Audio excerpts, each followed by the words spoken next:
Welcome back. We've gone through yesterday's global sources, and a really clear picture is starting to form. It seems like the big structural shifts, the things that really matter, they aren't happening with these grand national announcements. It's Right. all happening much, much lower down, in insurance markets, in corporate policy docs, even in city council meetings. So we're here to give you that clear, layered view. Let's just jump right in.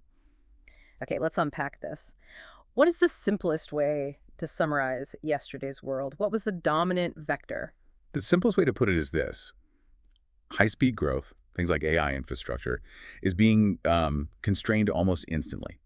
But the constraints aren't coming from national policy, which is what you'd normally expect. They're being priced in by these very local, very institutional layers. We're talking about corporate policy, city-level consensus, financial markets. Basically, the action's all happening to city, corporate, and financial risk layers. That's a fundamentally different model than we're used to. I mean, we always look up, right, to Washington, to Beijing for the big rules. Yeah. But you're saying the pressure is actually coming from the bottom up. It's forcing these companies and cities to act first. Exactly. National regulation, in a way, is now just catching up to what the market or local politics have already decided is necessary. Okay, that's a great frame. Let's dive into our first topic, which really gets to the heart of this. It's a structural movement with extremely high global weight. It's this growing conflict between massive AI data center expansion and the very real costs that local communities have to bear. Right. For years, the thinking around building data centers, these huge DCs, it was almost purely a numbers game. You'd go wherever you could find the cheapest land and the best tax breaks. But that whole model, it kind of relied on someone else picking up the tab for the real infrastructure costs. And those are these external non-economic costs that the sources mention. For anyone listening, what does that actually mean in practical terms? It means your power bill goes up. It's that simple. These data centers need massive, rapid upgrades to the local grid, and those costs get shared. It also means a huge strain on water for cooling, especially now with these new high-density AI chips. So when people in places like North Virginia, Loudoun, Ashburn, areas with tons of DCs, see their bills climbing, they start pushing back hard. Right, but political friction isn't new. Companies usually handle that with lobbying, slow negotiations. But this is where the story gets interesting. Microsoft just went ahead and laid out this huge new policy framework. This wasn't forced on them. It was a voluntary move. It was. And it was a clear sign that this regional resistance had moved from being a nuisance to being a genuine, unmanageable business risk. So this new framework, it really bundles transparency and cost absorption together. Microsoft basically committed to three big things. One, they promised not to pass grid upgrade cost onto local residents. Two, they'll replenish more water than they actually use. And three, they're going to publicly release their regional water data. That transparency on water is huge. It completely changes the accountability game. But let me be the skeptic for a second. That sounds like amazing PR, but what does it really mean for the global structure of AI investment? If I'm Amazon or Google, what am I thinking when I see this? You're thinking that the price of doing business in the most important AI regions just went up permanently. It means that external cost has now shifted. It's no longer just a local political headache. It's an internal corporate accounting problem that has to go on the balance sheet. And that shift instantly reshuffles the deck for every potential DC location in the world. So choosing a location isn't about finding the lowest tax bill anymore. Not at all. Now, the prime locations are chosen based on the what we call the maturity of the consensus framework. Yep. You want to go to a city that already has water usage agreements figured out, or where the Public Power Authority has already secured financing for grid expansion.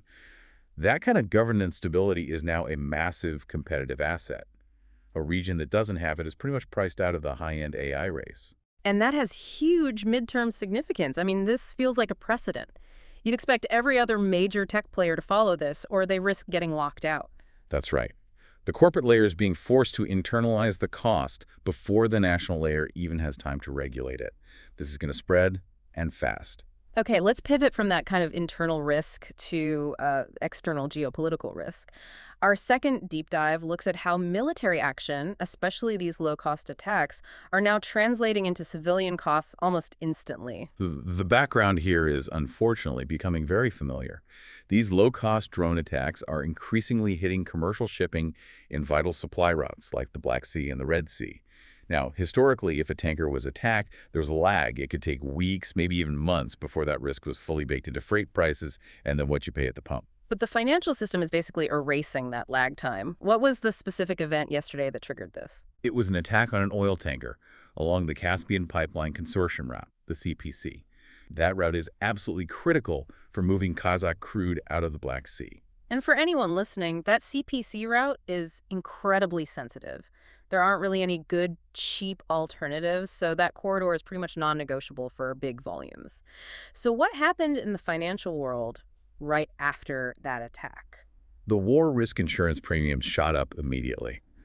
But the real structural change wasn't just the price, it was the speed of the pricing system itself.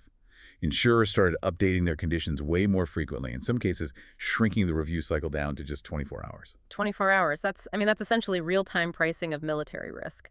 But hasn't military action always been priced in somehow? What makes this structurally different from, say, conflicts in the Strait of Hormuz decades ago? It's the mechanism and the speed.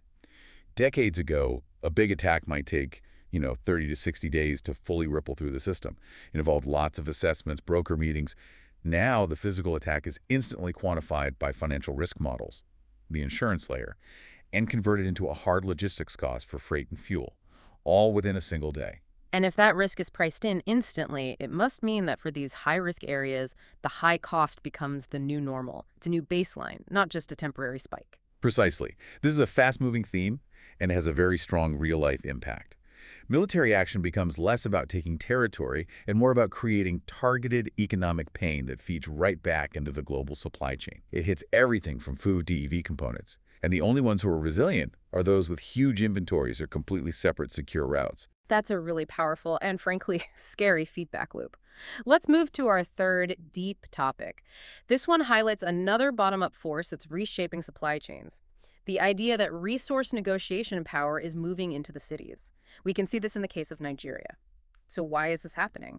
Historically, a country rich in resources was just a mining nation. They'd export raw ore, which doesn't give them a lot of power or value. Exactly. And Nigeria is trying to strategically change that game. We're seeing them develop gold refining operations in Lagos, a major port city, and also lithium processing facilities in Nasarawa State. This is a huge shift. It's moving from just digging stuff out of the ground to actually refining and processing it before it ever leaves the country. So if you're only selling raw dirt, your leverage is low. But if you can sell investment-grade gold bars or battery-ready lithium, your power in that negotiation skyrockets. This changes the entire shape of the supply chain. It does. Yeah. The power shifts away from the abstract national level where deals can be shaky down to the specific cities and hubs that can add that value.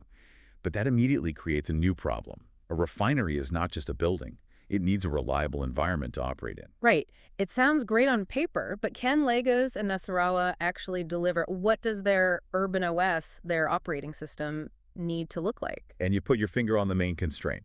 This kind of value-add strategy requires major simultaneous upgrades to that urban OS. That means Lagos needs secure ports, a super stable 2047 power grid refining takes a ton of energy, plus reliable security and mature financial systems for payments. Global resource investment is now flowing to cities with proven high OS performance, not just to the places with the cheapest minerals in the ground. It's almost like investors are treating these cities like a smartphone. They won't install the big, expensive app like a billion-dollar refinery unless the underlying operating system, the power, the security is already fully updated and stable. That is a perfect analogy. It's a critical midterm shift in how global resources get allocated. The cities that can stabilize their core infrastructure are the ones that will win this race. Okay, that's three very clear structural movements. Let's quickly hit some of the other global pressure points with our light topics. First up, energy. We saw fears around instability in Iran drive oil prices up. The key thing here isn't an actual supply cut, but the market reacting to the possibility of a problem.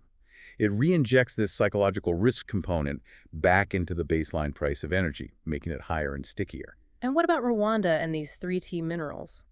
Rwanda is moving fast to create a transparent, auditable export system for tin, tantalum, and tungsten. It's a smart move to redesign what you could call a supply chain trust framework. By providing clear traceability, they're plugging directly into U.S. and European corporate rules about conflict minerals, which reduces friction for buyers. Okay, and in Southeast Asia, Indonesia's move in Balikpapan. The city of Balikpapan is upgrading its large oil refining capacity. This is all about creating regional fuel stability. It makes the city a more important logistics hub and helps control fuel costs locally because they're less dependent on imports.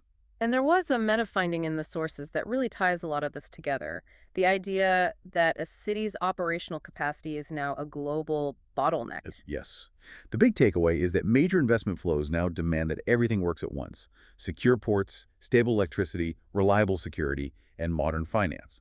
If any one part of a city's system is weak, the whole global project can get held up. The local system's weakness becomes the primary limit on these massive international strategies. And finally, a quick note on maritime risk. We keep hearing about high risks in the Red Sea, Hormuz, the Black Sea. Right. And the thing to watch isn't just military escalation, it's how the risk spreads through non-military means, through sustained high insurance costs, permanent shifts in shipping routes, and even changes in how much inventory corporations decide to hold. That risk is becoming normalized, a fixed, high cost baked into the price of everything. This has been a really dense but clear look at these friction points. Yeah. When you pull it all together, what's the overall picture that emerges? The common thread is that national boundaries are becoming, well, less relevant as the first point of contact for friction. Instead, that structural friction is being institutionalized and priced immediately at the corporate level, the financial market level, and the city level. We're watching the world's risk management system decentralize right in front of us. Which puts an incredible amount of pressure on local governments and corporate planners. So looking ahead, based on all this, what should we be paying the closest attention to? What's the next big monitoring point? You need to watch the intersection of three things: power, as in electricity, data centers, and water for cooling. That convergence power x DC x water is where the most intense friction is building in the developed world. The fight over who pays for local grid expansion and who gets to see the water usage data will literally determine which regions get the next wave of AI investment over the next year or two. So you're saying we should watch the fine print on local deals. Who's paying for the new power line? What data does a company have to disclose? Because that local consensus is now the real gatekeeper for global tech growth. Precisely. Watch how quickly local opposition turns into formal institutional rules. That local operational framework is becoming the single most decisive factor in who wins and who loses. A structural change, truly from the bottom up. Thank you for walking us through that. And to our listener, keep looking at the world through that structural lens. It's really the only way to see what's happening underneath the daily headlines. We'll see you next time.